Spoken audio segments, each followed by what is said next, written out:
Before we get started, let's check out the links in my description. We all want nice things. We want the car, we want a house, we want a high limit credit card. But if you don't have at least a 680 credit score, you're not even in the game. So click this link here to know where you stand and get your free credit scores from all three bureaus. That will be Experian, TransUnion, and Equifax. And also get your reports. If you would like to be free and become financially independent through entrepreneurship, click this link here to be free. If you'd like to get cash back, which is a discount during shopping, please click this link here to see my favorite cashback sites. And if you enjoy the music you hear in the background, please click the link here and subscribe to It's Oasis. Hello everyone, welcome back to Community Wealth.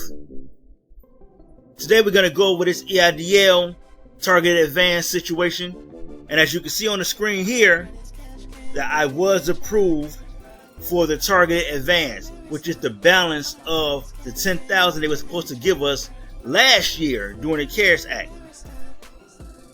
So yes, I was approved. I know you saw the video before about the call I had with the EIDL rep or an SBA rep, and they said that I was predetermined. And then you saw the video when I actually went through the application, because you have to be invited. You get an email invite. So I went through the application and I noticed that I used my registered agent's address opposed to my business address, because I don't use the business address anymore, even though the phone call was actually about the business address, but I didn't realize I changed it. You got to realize this was a year ago, and I don't even really deal with that anymore because I am in Florida, so I use my Florida UPS address, my UPS box address.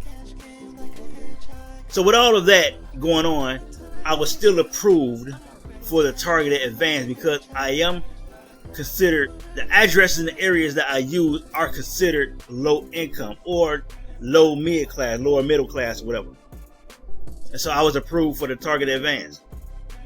I believe almost everybody's going to be approved, long as that situation. I don't know if you guys know about the situation with the IRS not having the records of the tax returns, because they have a backlog of millions of tax returns from 2019. So, well, actually 2020, but your 2019 tax return. So it's a backlog. And so a lot of people are getting denied because of that. Not necessarily because they're not in the low income area, but because the 4506T is not bringing up any tax records. So they're getting denied because of that.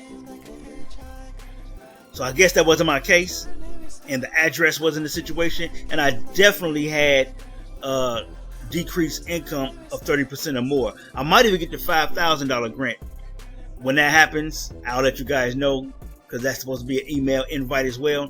So if I get the email invite, you guys will know. I'll make a video about it. I'll go through the application process just like I did with this one, and we'll see if I get that. But yes, I was approved, but there's more to this. Not only am I approved, look at it, check it out. Here's a screenshot of my actual deposit.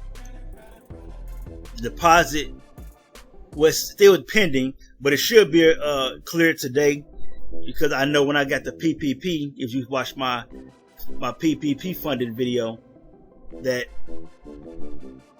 it's the PPP was scheduled to be available today or cleared today, and this was pending.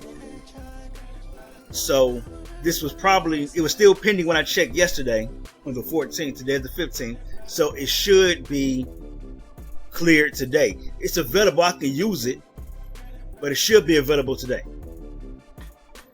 So again, to get the EIDL grant or target advance, you have to be in the low income area. You have to have a 30% decrease in income from 2019, which I had all of that. And what else is there? I want to say that's pretty much it. it's nothing really more that, they can really go off of. I know it was 3 things, but I don't think the third one is a major. If you remember the third thing, drop it in the comment below so everyone to know what the third thing was. But I know you have to be in a targeted low income area.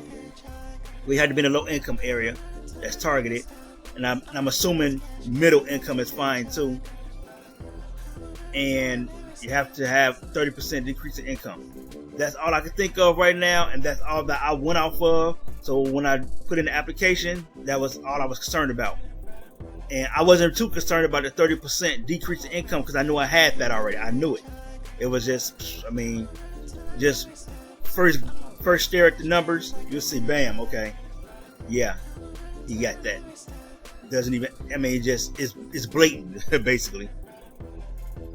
But the low income address was what I was concerned about, and since I'm not in that high-rise building downtown Chicago anymore, I knew that was going to be it. Now, I was still concerned because that address was still on my tax return, my Schedule C, the address on the Schedule C. But when I filled out the application, initially for the EIDL grant, I used my registered agent's address. All right, so because I wasn't in that building anymore. So with all that being said, I got it. It's not really difficult. Once you got the email invitation, you go and you fill it out. Fill it out exactly the way it was you initially filled out during 2020. Fill it out exactly the same way. Don't change anything unless you really have to change something. But I didn't change anything. So don't change anything. Leave it exactly the same. Only thing that's going to change is the income part. But you're going to put that, go watch the video. It's actually showing you how I filled out the targeted EIDL advance. All right. It's gonna be, it's gonna be like a spreadsheet or columns, and you're gonna put in every month of income from 2019, from January 2019 all the way up to the current date, or the current month, or the previous current month. I did this in April, maybe April 1st. I did it, or April 3rd. I did it. And it went all the way up to March. I did the income from January 2019 to March 2021. Every month, they want every month for every year up until 2021, whatever this month is, they're going to have on 2021. If you're doing it now, it's going to say April, all right? And that's it. Once you submit it, you're going to get an email confirmation, but that confirmation is actually for you to actually go in, create your new portal, where the portal is already created. You're going to sign a login. You're going to create a login for your new portal, and then you're going to submit the 4506C. Go over that, but it should be okay.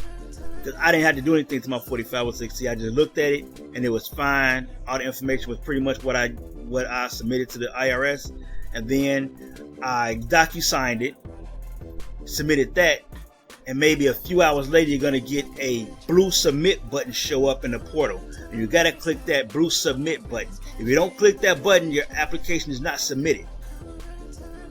All right, if you don't click that button, your application is not submitted.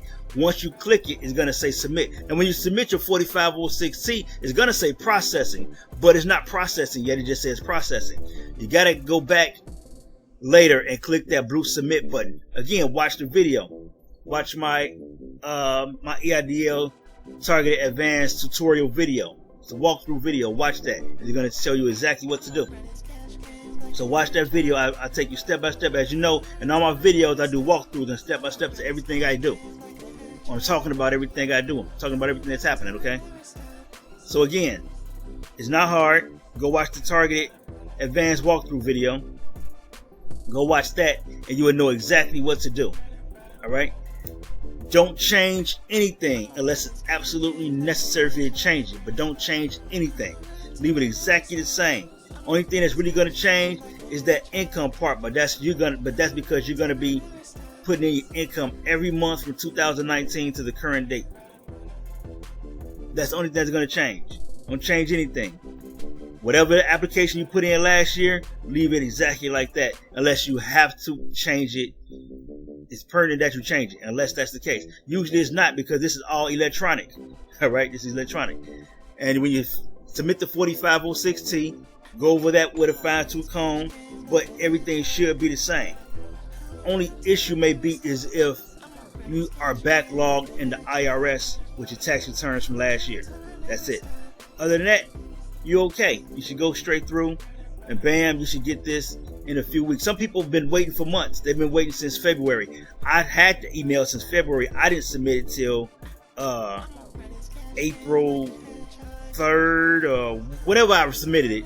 It was this month. I submitted it this month, April. You would know because I talked about it in the video. So go watch the videos. You will see when I submitted it. But it wasn't that long ago. And next thing you know, I get my $9,000. All right.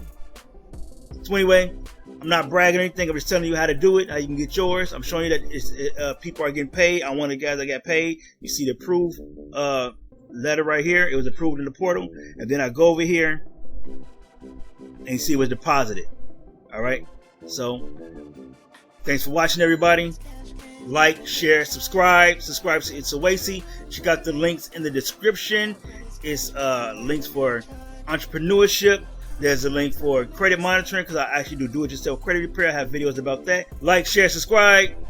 And until the next video, everybody, let's get this money.